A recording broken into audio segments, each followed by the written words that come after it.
నిన్న రాత్రి Asia cup final match India versus Pakistan జరిగిన విషయం మనందరికీ తెలుసు. అయితే అసలైన డ్రామా పోస్ట్ మ్యాచ్ తర్వాతనే మొదలైంది. Post match presentations. ఏ మ్యాచ్ అయినా 15 నుంచి 20 నిమిషాల తర్వాత పోస్ట్ ప్రజెంటేషన్ అనేది స్టార్ట్ అవుతుంది. కానీ ఈ మ్యాచ్ కి గంటకు పైబడిన పోస్ట్ మ్యాచ్ ప్రజెంటేషన్ అనేది స్టార్ట్ అవ్వలేదు. ఆఖరికి ఏసీసీ చైర్మన్ అయిన మోసిన్ నఖ్వీ ఆ ట్రోఫీని దొంగలించి తన హోటల్ కి పారిపోయినట్లు తెలిసింది. దీనిపైన సోషల్ మీడియా మొత్తం ట్రోలింగ్స్, మీమ్స్ తోనే నిండిపోతుంది. అసలు ఏం జరిగింది?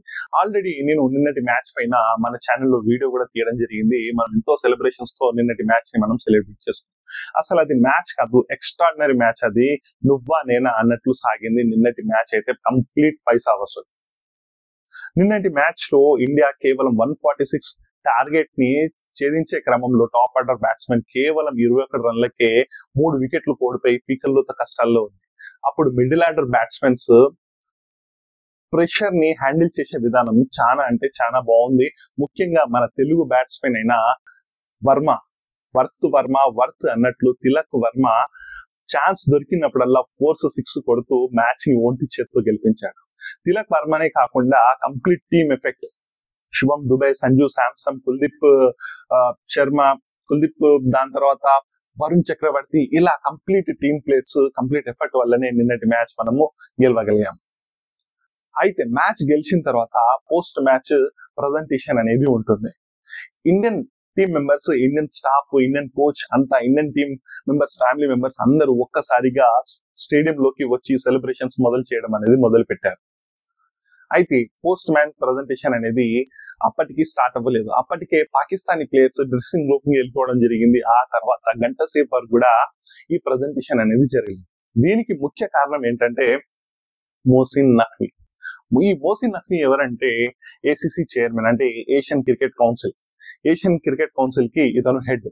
ఇతను ఏషియన్ క్రికెట్ కౌన్సిల్ కి హెడ్ కాకుండా పాకిస్తాన్ లోని పీసీబీ కూడా ఇతనే హెడ్. దాంతో పాటు పాకిస్తానీ మినిస్ట్రీలో, హోమ్ అఫైర్స్ లో ఇతను మినిస్ట్రీ, అంటే ఒక మాటలో చెప్పాలంటే ఇతను మన ఇండియాలో హోమ్ మినిస్ట్రీ ఎలాగో ఇతను అలాగా.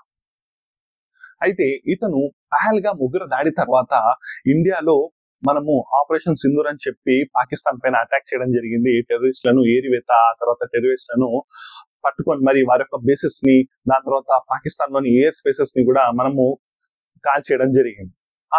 దీన్ని సపోర్ట్ చేస్తూ మోసిన్ నఖ్వీ చాలా సార్లు పోస్టులు చేయడం జరిగింది. దీంతో Indian team cricket fans, Indian management, Indian cricket team players వీళ్ళంతా ఇతనితోని నేను ట్రోఫీ తీసుకుని చెప్పి సూర్యకుమార్ యాదవ్ చెప్పడం జరిగింది. ఇండియన్ టీం కూడా దీనికి కట్టుబడి ఉంది. అవును, టెర్రరిస్టులకి సపోర్ట్ చేసిన టైంలో ఇతనితో మనము ఎలా టోర్నీని అందుకుంటాం? పహల్గామ్ లో 26 మంది అమాయక ప్రజలను పొట్టబెట్టుకున్నారు ఈ తీవ్రవాదులు. వీళ్ళను వెతికి చంపి వీళ్ళని రైఫిల్ యుద్ధ విమానాలతో వాళ్ళ ఎయిర్ స్ట్రైక్స్ ని, దాదాపు 15 ఎయిర్ స్ట్రైక్స్ ని మనము పేల్చి పడేయడం జరిగింది. ఇంతటి ఘోరానికి పాల్పడిన వ్యక్తులతో మనము ట్రోఫీని అందుకుంటే ఏమవుతుంది? ఇతను కేవలము ఈ ఇన్సిడెంట్ ఒకటే కాదు, పాకిస్తాన్ కి ఇండియన్ ప్లేయర్స్ అంటే వన్నులో వణుకు. ఈ మధ్య కాలంలో ఇండియన్ టీం ఎంత బాగా ఆడుతుందో మనందరికీ తెలుసు. కోహ్లీ వచ్చినప్పటి నుంచి అయితే ముఖ్యంగా పాకిస్తాన్ కి చుక్కలు చూపిస్తుంది మన ఇండియా. అంతకు ముందే సచిన్ నుంచి అసలు డామినేషన్ అనేది స్టార్ట్ అయిపోయింది. ఇండియన్ టీం ఎంతలా పాకిస్తాన్ టీం ని డామినేట్ చేస్తుంది, మన ముందు అసలు మాట్లాడడానికి భయపడుతుంది. అలాంటిది ఈ సిరీస్ లో పాకిస్తాన్ తోని 3 సార్లు ఇండియా తలపడడం అనేది జరిగింది.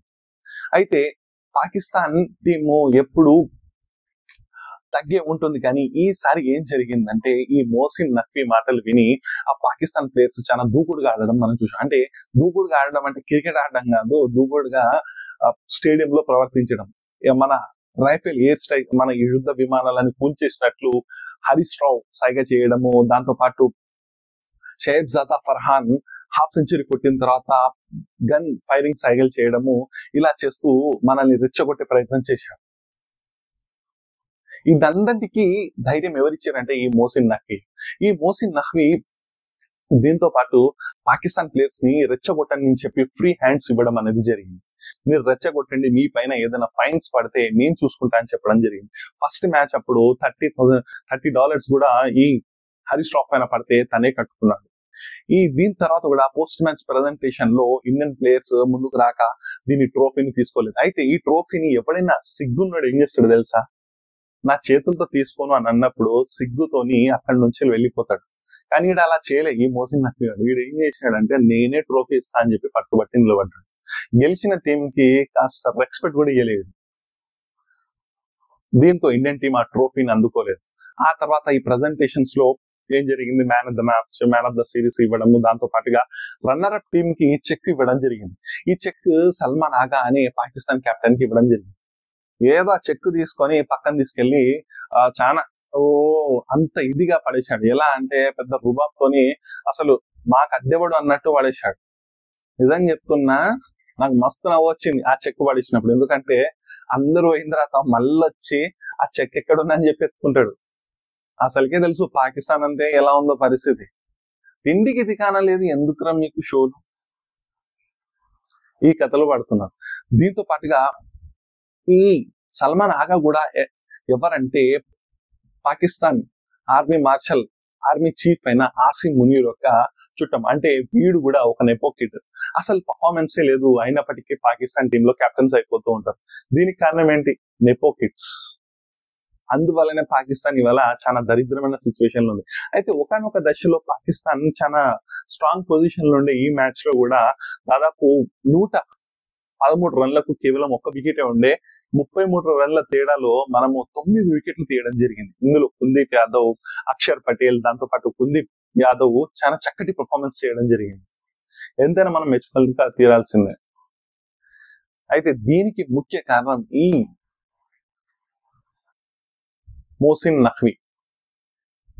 ఈ మోసిన్ నఖ్వీ పాకిస్తాన్ ప్లేయర్లను రెచ్చగొట్టడం, ఇండియన్స్ తోని స్లెడ్జ్ చేయమని చెప్పి ఎక్కించడం, దాంతో పాటుగా ఈ మ్యాచ్ అయిపోయిన తర్వాత యుద్ధ సమయంలోనే, యుద్ధ మైదానంలోనే కాదు ఆట మైదానంలో కూడా మనం ప్రతీకారం తీర్చుకున్నామని చెప్పి మన ప్రధానమంత్రి పోస్ట్ చేసే దానికి కూడా ఈడు ఏం చేశాడంటే, చరిత్ర నిజమైన పుటలలో ఉంటుంది, నిజం అనేది రాయబడి ఉంటుంది, దాన్ని ఎవరు మార్చలేరు అన్నట్టు వ్యంగ్యంగా మాట్లాడుతుంది. అరే మనందరూ తెలుసురా, నేను చెప్పాను కదా నిన్న రాత్రి వీడియోలో చెప్పాను కదా, ఒకవేళ ఈ మ్యాచ్ కనుక లైవ్ జరగకపోతే సోషల్ మీడియా మొత్తం ఒకటే ఉండేది, వీళ్ళే గెలిచినట్టు. ఇంకా నయం మనకు కనీసం ఈ మ్యాచ్లను లైవ్ గా జడుస్తుంది. ఇంకా కొంతమంది అయితే మన ఇండియన్స్ లో కూడా కొంతమంది ఏమంటున్నారంటే స్పోర్ట్స్ మ్యాన్ చీరుపు ఉండాలి, షేక్ హ్యాండ్ ఇవ్వాలి. ఎలా ఇస్తారండి? 26 మంది ప్రాణాలను బలిగొన్న తర్వాత ఎలా ఇస్తారు?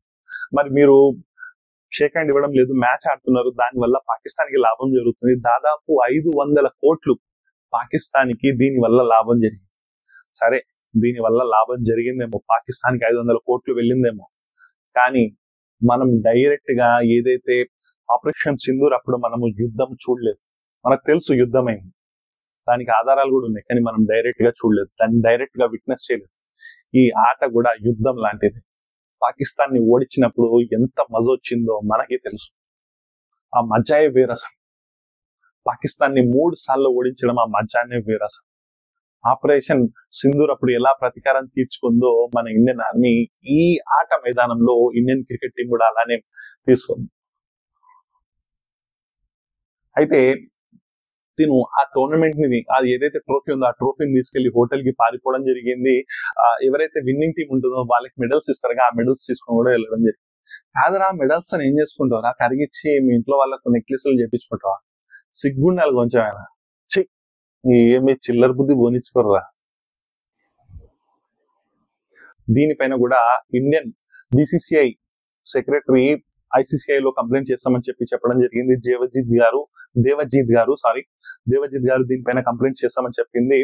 దీన్ని ఎలాగైనా మోసిన్ నఖ్వీని ఇంటర్నేషనల్ కోర్టులో దుబాయ్ లో అరెస్ట్ చేయాలి, ICC లో దీనిపైన కంప్లైంట్ ఇచ్చి చేయాలని చెప్పి తను మాట్లాడుతున్నారు. ఈ నవంబర్ లో జరిగే ICC మీటింగ్ లో ఇతని పైన స్ట్రిక్ట్ యాక్షన్స్ తీసుకునే ఛాన్సెస్ ఉంది. చూడాలి మరి ఈ మోసిన్ నఖ్వీ పైన స్ట్రిక్ట్ యాక్షన్స్ తీసుకొని అతనికి శిక్ష పడేలా చేయాలని చెప్పి. ఈ వీడియోకి ఇంతే గాయ్స్. ఈ వీడియో మీకు నచ్చినట్లయితే ప్లీజ్ లైక్, షేర్, సబ్స్క్రైబ్ చేయండి. దీనిపైన మీ ఒపీనియన్స్ ఏంటో మీరు కామెంట్ రూపంలో తెలియజేయగలరు. ఇంతటితో ఈ వీడియో అనేది కంప్లీట్ అయింది. నెక్స్ట్ వీడియోలో మనం మళ్ళీ కలుద్దాం. మీరు మాత్రం ప్లీజ్ సబ్స్క్రైబ్ చేయండి, కొత్త వారు ఎవరున్నా. Thanks for watching. బై.